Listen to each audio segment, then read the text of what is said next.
There's been a lot happening in the news recently surrounding migrants, surrounding what the police are doing about it, and quite rightly, a lot of people very, very upset with the action the police are taking. And that's what I wanted to get into in this video. I wanted to talk about what actions can the police actually take in certain situations, such as the Canary Wharf incident that happened a few days ago. And then I also want to talk about the issues what the police face actually internally as well, and the reasons why they may be afraid to actually do their job as robustly as we would like them to. And then I wanted to talk about the Canary Wharf incident, in which it is alleged that a migrant entered somebody's house and then the police didn't take the appropriate action which the public wanted at the time of it happening. And the lady whose house this migrant entered was actually the one arrested. My name is Jay Darkmoore. I'm an ex-police officer of nearly 10 years, and you can support this channel either by ordering my best-selling police memoir, supporting me on Patreon, or grabbing yourself some merch. But one of the easiest ways to actually support the channel is to hit that subscribe button. It costs you nothing and it helps the channel to grow, and also commenting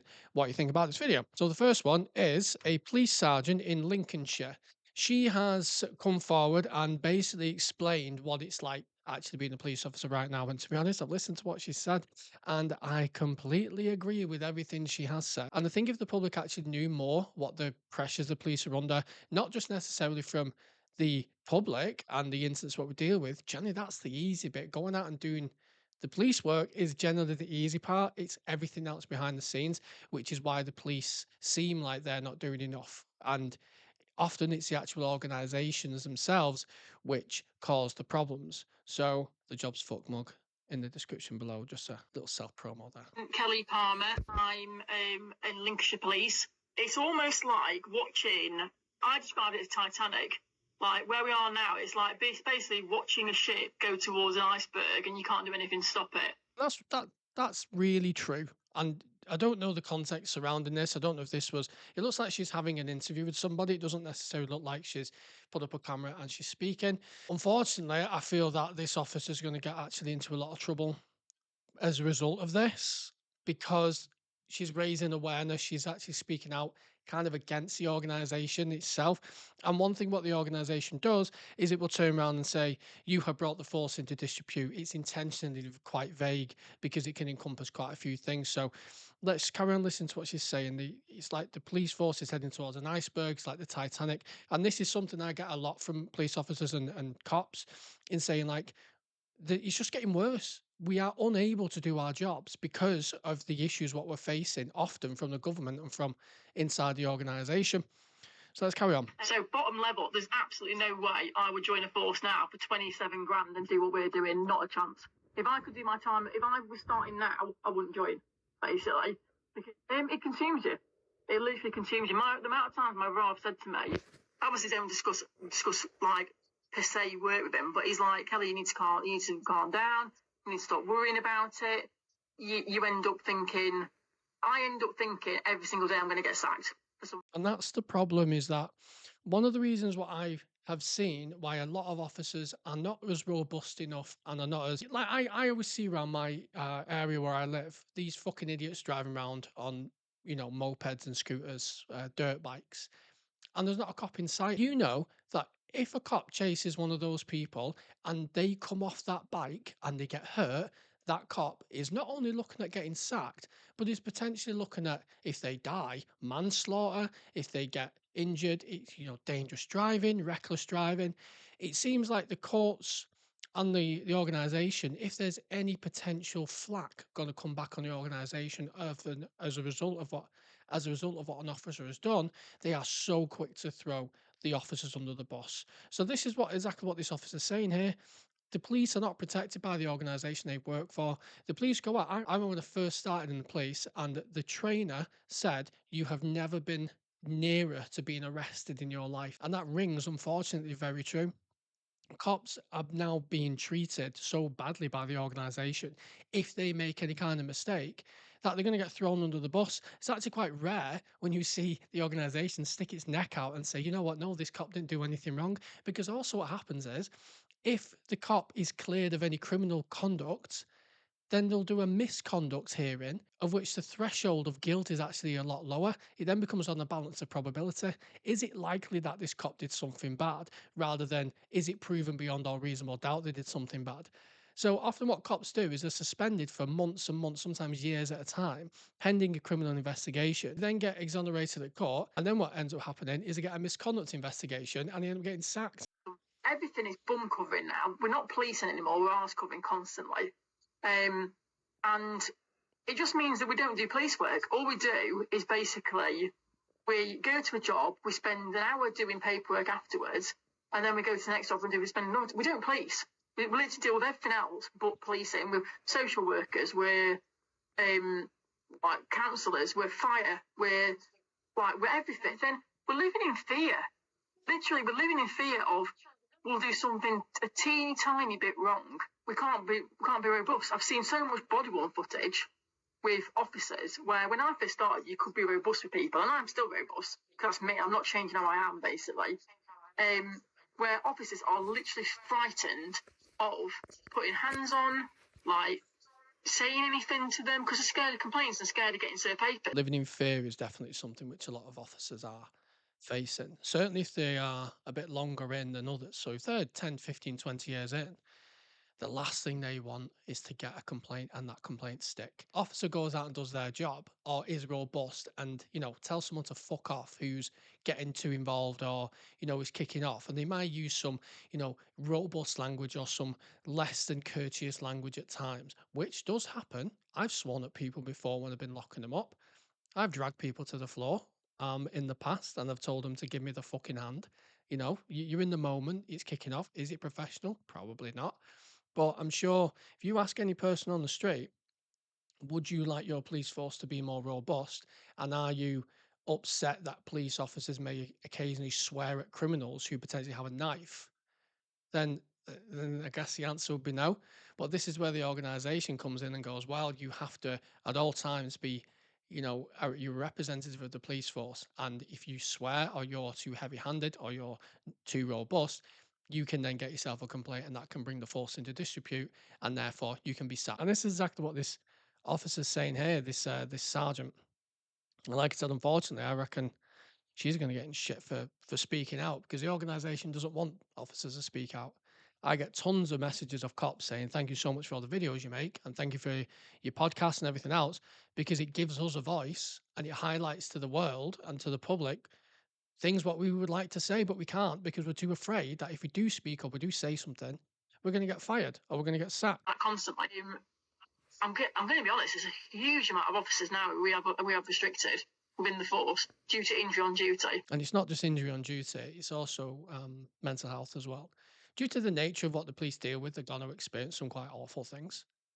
When it comes to trauma, police officers are going to experience tenfold, 20-fold, 30-fold the trauma which an everyday person will. And of course, yes, that is what they signed up for. They signed up to deal with those things, but that doesn't mean that they're robots and they're not affected by those things. The organization, like I had an officer message me the other day, and they said they dealt with something severely awful and they got 6 weeks of counseling by the job, which is great. But then they felt like they still needed more. They hadn't fully dealt with the incident yet. They hadn't dealt with their issues. So then the job said, well, we've done our bit. You now need to go and speak to your GP about it. So, sorry, what? As a result of me doing this job, I've dealt with something which has seriously affected me. And now you're telling me that the job have done what they need to do. Therefore, it is now my responsibility to go speak to my GP, wait 2 years for a counsellor or a therapist. It's not okay. Be a cop, like when you can go and work in my husband works for the Welsh government and earns the same amount as me. And he's got far less risk than I have. And it's like, so why would you? Why would you bother? Far less scrutiny, better working environment. I mean, agile working is something that police really need to look into. Why would you do it? Like, if you're a bin man, like, why would you come in? Like I said, if I was a new cop now, I wouldn't do it. I literally would be like, nope, not going to bother. I'm not going to live on the breadline, get 7 balls kicked out of me, get no support from within my ranks, outside my ranks, from the public. If there's no way I'd join. I would just be like, nah, I'll go and work for a council, or I'll go and be a train driver and then 60k. I think she summed it up absolutely perfectly. I mean, I do my best, but I think she summed it up brilliantly. And I hope to God that this officer does not get in any shit for this. She will. Because the force will say, "You brought our force into disrepute. What do you mean it's not an amazing place to work and we don't support you?" Well, the evidence is clearly fucking there, mate. And rather than go after cops that are saying things need to improve, they're going, "No, shut up. We'll sack you." Because we can't have dissenters and we can't have people who actually speak out and want to stick up for cops and highlight what it's like. And the police have not only a massive recruitment crisis going on where they can't get decent cops in, they also can't keep them. So retention's going through the floor. And I did a video the other day where it's like, I think the Times reported that there is potentially around 10,000 officers a year predicted to leave every year very soon. 10,000 cops a year leaving because the government don't respect you, they don't back you. The police are like a political football. The organisations themselves don't look after the cops because of the way they get treated. Mental health and welfare is not taken seriously, despite what the organisation might say. And he released the new HR thing, and oh, we pull on this day and this day. Like HR's there to protect the organisation. They're not there to protect the people working. HR were there to say, well, what do you mean mental health? We've had this mental health day and this mental health day. Okay, well, signposting and virtue signaling and having the odd day here and there is one thing, but actually real practical support, that's very, very lacking. And then you get cops who are afraid of doing their job robustly, like the public want them to do, because if they do it, they're going to get sacked or potentially, like I said, get some kind of criminal complaint as a result. So unfortunately, I completely agree with everything the sergeant's saying. And unless the organisation actually looks after cops properly and makes the job more appealing and the government pay police officers more, because they might say, oh well, police officers earn 40 grand a year. Well, yeah, after so many years they get up that high. But when you consider that you're paying about three, four, £500 a month into your pension, your wage is actually a lot lower than it looks on paper. So for all the things you have to deal with, for all the scrutiny you're under, the fact that you can potentially be locked up or face some kind of criminal complaint or even lose your job for simply doing your job. And then you got the mental health and the PTSD and the lack of support for an organization. It doesn't take a rocket scientist to understand that policing's broken, and this is why cops are leaving so much. Okay, so that's that one done. And before we get to the Canary Wharf incident, there's another one I wanted to talk to you about. So this story is of a Cheshire police officer from a TV series banned over improper text. When I talk about things what you do inside of work being called into question by the organization, this is an officer who was fired for things they did outside of work on their own personal mobile phone. Just let me know what you think about this. So, an accelerated misconduct hearing has now been concluded for PC Andrew Doran, a roads policing officer who resigned in July in advance of misconduct hearings. He appeared on TV with Cheshire Police featured in Channel 5 series Motorway Cops Catching Britain's Speeders. It was alleged that PC Doran between 2018 and 2025 sent, received, and retained inappropriate, sexist, racist, discriminatory, and unprofessional messages and material on his personal mobile phone. Of these, he was said to have sent 17 sexist images and received 9 in return, and sent 3 racist images and received 11. He was also said to have sent 2 discriminatory images and received 4 back, as well as sending 1 improper or offensive image and receiving 3. According to the outcome notice, the possession of one of these videos was said to amount to a criminal offence. All the material was said to be retained on his phone with no evidence of deleted or challenge. It is alleged that, as a serving police officer, in sending, receiving, or retaining the material, you have shown a clear lack of integrity through your actions and displayed discriminatory views and behaviour which shows a lack of respect and courtesy towards others, it was alleged. You have behaved in such a manner as to discredit Cheshire Police and the police service as a whole, thereby impacting public trust and confidence in policing. It was further alleged that on February 12th, 2021, PC Doran received a video on his personal mobile phone depicting extreme pornography. It is alleged you have not challenged or reported its content and retained possession of the material on your personal mobile device, it was alleged. During the misconduct hearing, Chief Constable Mark Roberts concluded that dismissal without notice was the most appropriate sanction had PC Doran not previously resigned. And then, of course, it goes here no explanation for his behaviour has been provided, in particular as to why he did not challenge or report messages received, no doubt because there is no explanation or excuse for his behaviour. I'm actually quite interested in what you think about this one. So I would like you to comment below. Do you think police officers should be monitored with their personal mobile phones? Do you think that if a police officer is in a WhatsApp group with maybe 5 or 6 other people and somebody sends something in, which is a bit close to the bone, a bit of a dark joke or a sexist joke or a racist joke, do you think that that police officer is therefore responsible for reporting their friends, reporting the content to work, or deleting the chat or exiting the chat? So, to me, let's look at this. All right. So, we have around 20 messages, 30 messages sent and received within a 6, 7 year period. So, it's not like they're sending them every single day. Okay. So, that's maybe 3 a year, 4 a year, something like that.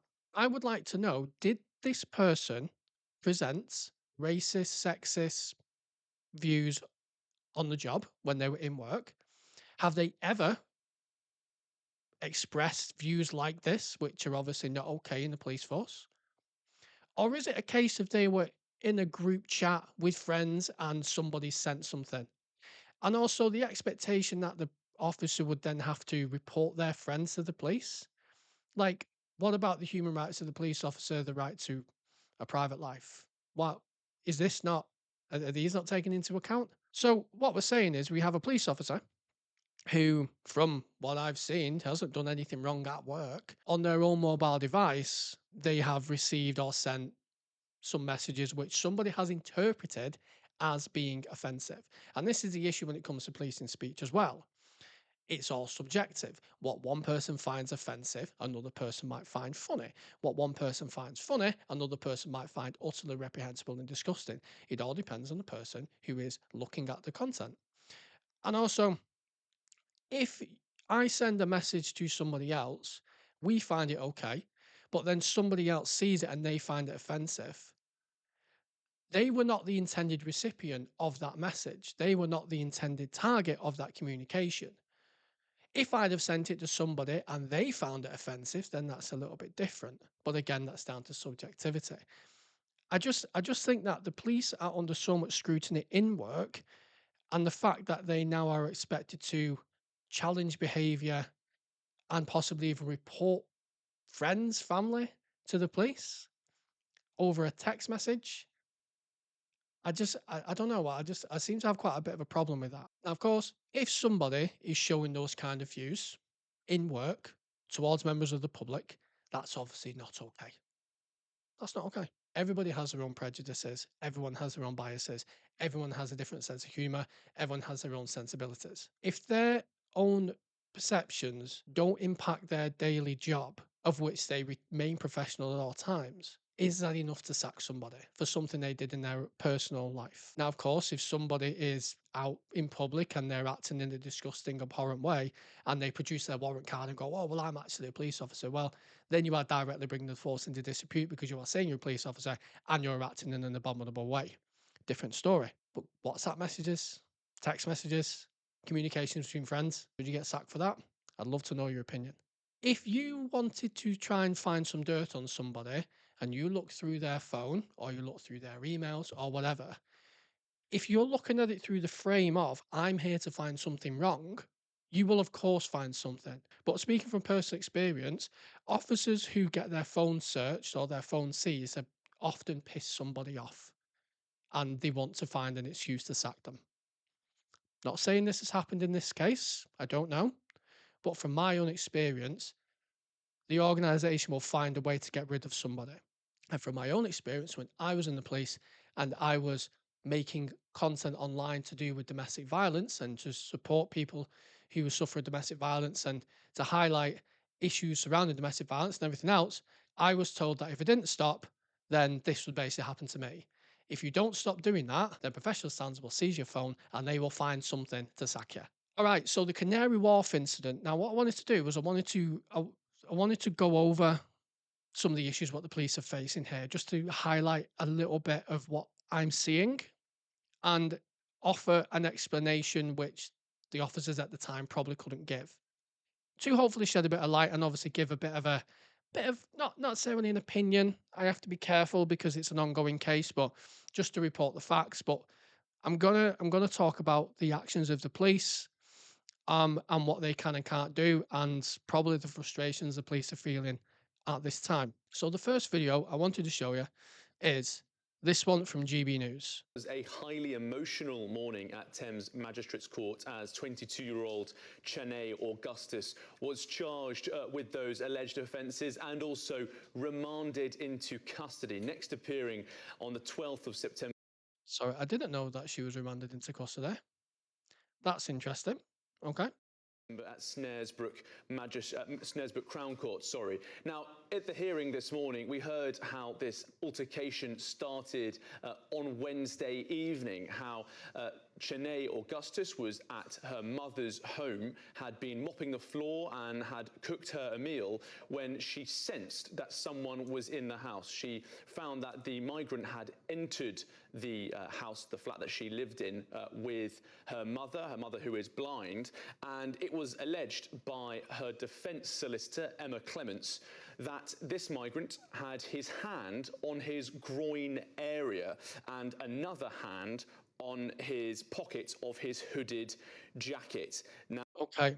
So what's being alleged there is that there's a lady who's 22 years old in her home with her mother who is blind, disabled mother. It is then alleged that as she has then sensed that there is somebody who was described as a migrant inside the address and has their hand on their groin. Okay. So I think it's fair to say that that would have been quite distressing and would have been quite worrying for anybody in that situation. From my own point of view, if I was in my house and I turned around and there was somebody who I didn't know there with their hand on their genitals, and certainly if my family was home, I would be very distressed in relation to that. Okay, so this lady who's called Shanae has then been arrested following this incident for affray, possession of offensive weapon, possession of Class B, and assaulting an emergency worker and assaulting a security guard. I don't know the context surrounding that, so I don't want to say anything relating to that. But let's just look at this next video. Has just entered a lady's property without her consent, and these officers have said it's not an offence. They're letting him go. They're letting him go. Officer, how is that not an offence? So I can shed some light on this. Trespassing is not an offence. And the police, as you can clearly see, would probably like to say something, or would probably like the rules of which they can operate under to be different. But this is the law, and it's a very frustrating part of the law. In that, if someone just walked into my house now, the police couldn't do anything because it's a civil offence. There's something called aggravated trespass, but that wouldn't apply in this case. But trespassing alone, the police's hands are tied with this. Now, we have the cops who are there, who are being recorded and shouted at by members of the public, who are quite rightly very upset with the situation. And I completely understand the public's frustration in this, of going, this person has done this, why are you letting him go? And I can understand the public's perception and the public's reasons as to why they're so frustrated, but I can also understand the police with the powers what they have and what action they can actually take. How is it not an offence entering someone's house? That poor lady, anyway. Regardless, she didn't want him in the house. Is alarm, fear and discretion offence? Is alarm, fear and discretion offence? Is she not alarmed, leaving him fear? You're letting him go? So someone in the background there is going, is alarm, fear, or distress not an issue? Yes, it is. But you can't commit a public order offence in a dwelling unless it's an affray. It's difficult. Now there is potentially grounds for an assault, a assault without battery in which you have made someone fear unlawful violence without actually touching them. It's called an assault without battery. So that is potentially something which they could have gone down. I wasn't there. I don't know. I don't want to comment on that. But there is potentially that. But it's the cops have an impossible position there in which they know what the public want, they know what they probably want to do, but also they have to enforce the law as it's written. and sometimes it doesn't always make sense. Okay, so there was another video, so let me have a look here. As I was driving, he jumped out from behind the car, Lily hit him by accident. I slammed on the brakes and then she run past me and I said, "What's happening?" She was like, "Get him, he's just come into my house." Get him back now, take him to the police station, get the evidence you need required to charge it. On it now, we as a community will not have it. Deal with the situation now. Otherwise, 100%. Do your fucking job! Now, I do feel bad for that officer there because his hands are tied. There's only so much that the police can do. The law needs to change with things like this. They have to incorporate things like this into the law, but until that happens, the police can only work within the confines of the law. Completely appreciate this is a very highly charged and volatile situation. The public are saying, "Do your jobs." We want the police are doing the jobs. Unfortunately, it's just not. It's not as robust and not the action which I think common sense would say needs to happen. But like I said, the police can only do what the fucking police are allowed to do. Because if they went and locked him up when technically he hasn't committed a criminal offence, then he could potentially sue the police, and then the police officer that arrested him could be up for the high jump. It's a shit situation for everyone involved. We know what we want to happen. The public are quite clearly there saying we want this to happen. The police need to make that happen, but they also understand it from the other side of the fence with what the police can actually do. Now, the Met did actually release a statement relating to this. So, update: man arrested and woman charged following Isle of Dogs incident. I'm assuming that's where this happened. On Wednesday night, we released an initial statement. Now, let's have a look at this initial statement. Okay, so the initial statement over on X on the Metropolitan Police says, "We are aware of video circulating online relating to an incident that officers were called to at 18:07 hours on Wednesday, 13th of August at Marsh Wall, E14. We understand a man entered the property through an open door, having been followed by a group of men in the street. The man was not arrested at the time, as our initial investigation has not identified any offences. We understand that this is distressing for the occupants." Like I said, impossible situation, what the police found themselves in there. But also a very frustrating situation, which the public found themselves in. In a separate incident following this, a 22-year-old woman was arrested on suspicion of common assault and security guards, a fray and everything else. A Section 35 dispersal order was put into place into the vicinity of the area, and a 28-year-old man and 57-year-old woman were arrested for breaching the order. So what that is when the police go, okay, well, there's now a dispersal order in here, everybody needs to disappear. This is a complex set of events, and we are working hard to investigate and understand what happened, reviewing officers' body-worn video and any other video footage. And then, of course, it says where you can relate to things. So let's go back to the Met's website. And let's have a look. So, our investigation continued on Thursday with officers carrying out extensive CCTV inquiries and speaking to witnesses. As a result of this, in the early hours of the morning on Friday, the 15th of August, we arrested a man in the Hackney area on suspicion of common assault. This is believed, he is believed to be in his early 20s. We can confirm that this is the man who allegedly entered the flat. He is now in police custody. I would like to know. So it says here the 22-year-old lady was arrested, Shanae Augustus, who was 22 years old. She was arrested for a fray. The victim of the common assault, the alleged victim of the common assault is the security guard of the hotel, not the man who allegedly entered her flat. So she didn't actually assault the person who entered the flat. This male, who was arrested 2 days later, may I add. So I can't get my head around this. Why was she remanded? I don't understand it. Did she have previous history? Was she considered a threat? I've dealt with much more severe cases where they've been absolutely hammered on and they've had a rap sheet as long as my arm and they still haven't been remanded into custody. And I would love to know if the person who essentially caused this, the male who entered the home, allegedly entered the house, if they were remanded as well. I would love to know. But in relation to this, I can understand both sides. I can understand that the police only been able to do so much at the time. And I'd love to know who this male has assaulted. And I wonder if it is, what I said before, where they've gone, well, he's assaulted this female by being in her house and making her fear harm. And the police have gone, that's all we can go. The public pressure and everything else for this. We need to lock him up for something, and this is the something. But then it's whether to get charged or not, whether it gets, you know what I mean? So the police are in an impossible situation. The law needs to change in relation to this stuff. And I can't believe that this lady was remanded. I don't want to comment on what she did or didn't do. She's been kept in custody. So yeah, it's an